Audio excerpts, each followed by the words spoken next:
Hey, what's up, guys? Welcome to another video. Another random, different format video.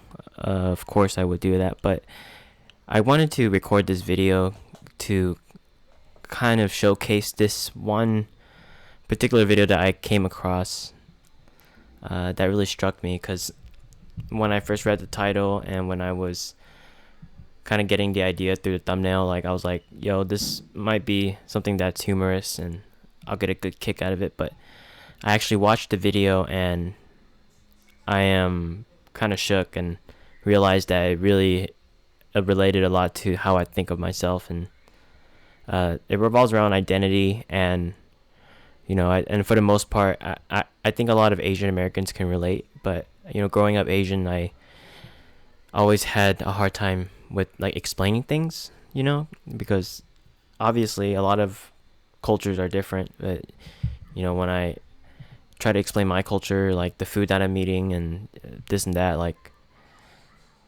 so I guess in essence, like a lot of different races and ethnic groups can relate to this. And so this is going to be a video about basically a Chinese guy who moved to the States and became a cowboy. And I find it very, very awestrucking and inspirational. So I hope you guys do too. Let's watch it. I like being a cowboy because you have that image of you being a tough man in this cruel world. Bruce is a Chinese student who became a cowboy after moving to Texas for school. We traveled to Lubbock to learn how and why Bruce made this transformation. This is a story about fitting in and what it means to feel American. So that part right there, to feel American, I think that's a very I know a lot of people feel that way when they're living in America, born in America, and they get that, like, am I even American?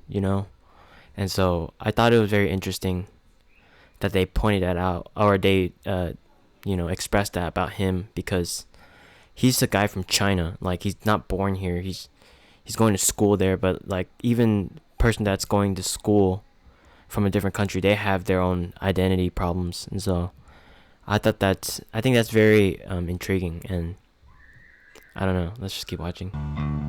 When I first came to the States, I didn't have a southern accent. I am from Kunming, Yunnan, southwest China.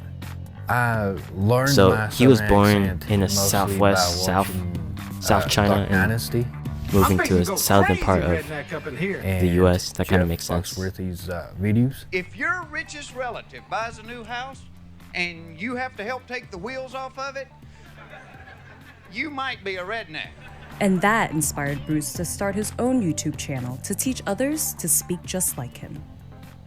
Southern accents in general have exaggerated and softened. Yeah, I love this. There's people that do like language channels. He's teaching people to Bruce speak fully immersed himself with a in southern cowboy accent. It's culture crazy. by working on a cattle ranch.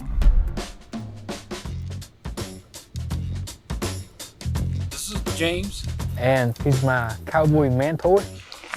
He taught me how to ride a horse, how to take care of a cattle. So you guys get the point. Like, this is like the intro to basically his overview, like what he is. Like, this is him currently in that state. But I'm very for certain he was not like that when he first arrived to that country.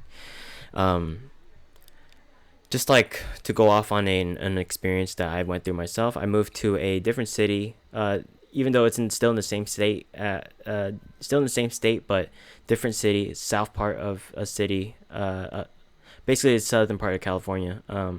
And I definitely spotted the differences in culture and livelihood. And just when you put yourself in a different environment, it's always going to be different, even if you try to find some sort of home that reminds you of a home that you used to live. Like, it's going to be different. And just kind of trying to be if I'm trying to be empathetic with him, with Bruce, like he probably did not know, like, a lot, and he had to accept very harsh realities at an early stage of being in a different environment. And this is kind of ironic, but Bruce Lee too like went through the same thing. He was born in San Francisco, but he wasn't a San Francisco native. Like he moved to Hong Kong when he was young, and he was basically a Hong Kong and moved to the States for an opportunity. But same thing. Like I think a lot of people who are immigrating to different countries and trying to start a new life, like it's got to be tough, and I can speak for my parents too, or they can speak for themselves, but I'm pretty sure they went through like some harsh realities, and so it's interesting. I'm gonna skip to kind of the end, I think, right here, this part, the interview. It's 3:27.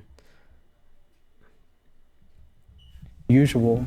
Do you think people treat you differently because you have a Southern accent versus, say, a Chinese accented English? Well, I think yes, especially at the beginning stage. Because you think about the stereotypes about Asian people, like we're smart and geeky, and it's like the polar opposite of rednecks. Have you experienced racism in the time you've been in the US? I say no, because compared to y'all Asian Americans who grew up over here, I bet that's a very different experience.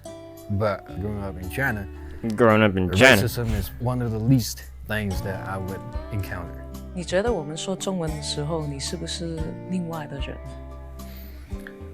多少有一点那种感觉。你想中国吗？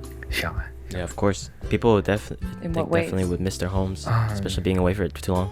It just, as time goes by, a lot of stuff I saw as a kid in China just became. Yep. Why I would like things like rednecks, cowboys, this kind of stuff. I think maybe also had. I'm gonna stop it right there because I'm pretty sure I'm gonna link this video in the description, but I want you guys to watch it and tell me what you think. Basically about leaving your home and then creating a new home. Home away from your home, and then it must be tough. And I don't think people like immigrate for the sake of immigrating. I think it's more for there's certain issues that may have revolved around their life, or maybe there's better opportunities that are out there for them and they just want to pursue it. And so I don't know, I think this can give some food for thought for how you think of people coming into a country, and really just think about what they might be going through. Sometimes it's easy to overlook it because we live here, it's us Americans, but let's be a little bit more mindful. Food for thought. Anyway, guys, thank you for watching this video. I hope you guys enjoyed. Please like, comment, and subscribe, and I'll see you in the next one. Peace.